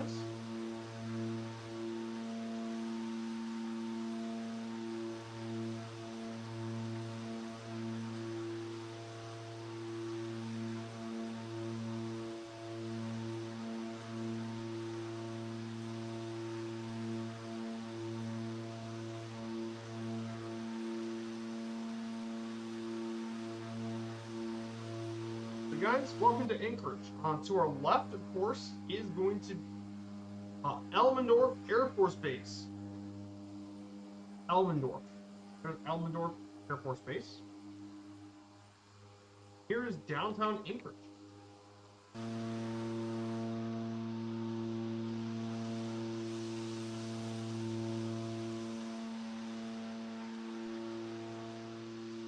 I wonder if Anchorage is going to get photogram entry 24. I know they said they're going to add new cities. I hope Anchorage is one of them.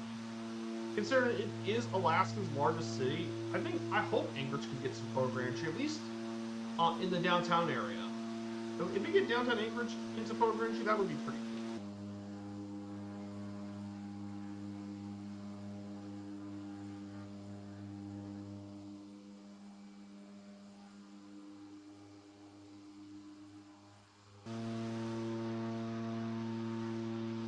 Here's downtown Anchorage.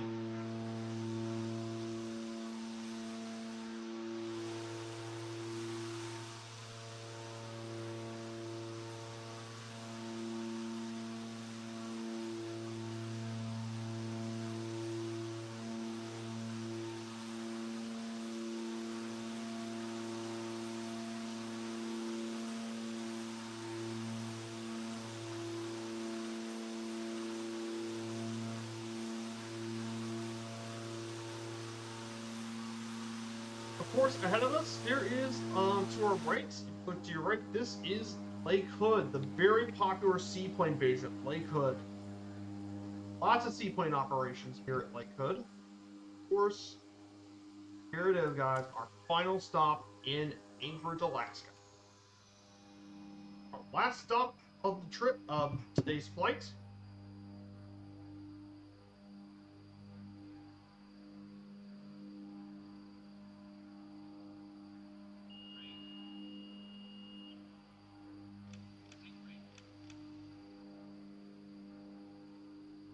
We're landing on runway 25 for this leg. We're going to wrap up the stream with a landing at... And we'll find some parking and wrap up the stream. Up to Anchorage. One.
Guys, we've officially made it to Anchorage, Alaska. Welcome to Anchorage, everyone. So guys, thank you all so much for coming here on today's stream. We have some pretty big stuff coming up, of course. On Sunday, we'll be back. We'll be flying to Cold Bay and Adak. This will be the last day of the Around the World trip for this one. I know it sounds really sudden, but I just thought with 24 coming up, I want to revive a different version of this for 24 in the future. So until then, we'll see you on Sunday. We're going to go ahead and say hello to MSFS Official. And we'll see you guys. Take care, everyone, and have a great start to your weekend. Goodbye, everyone.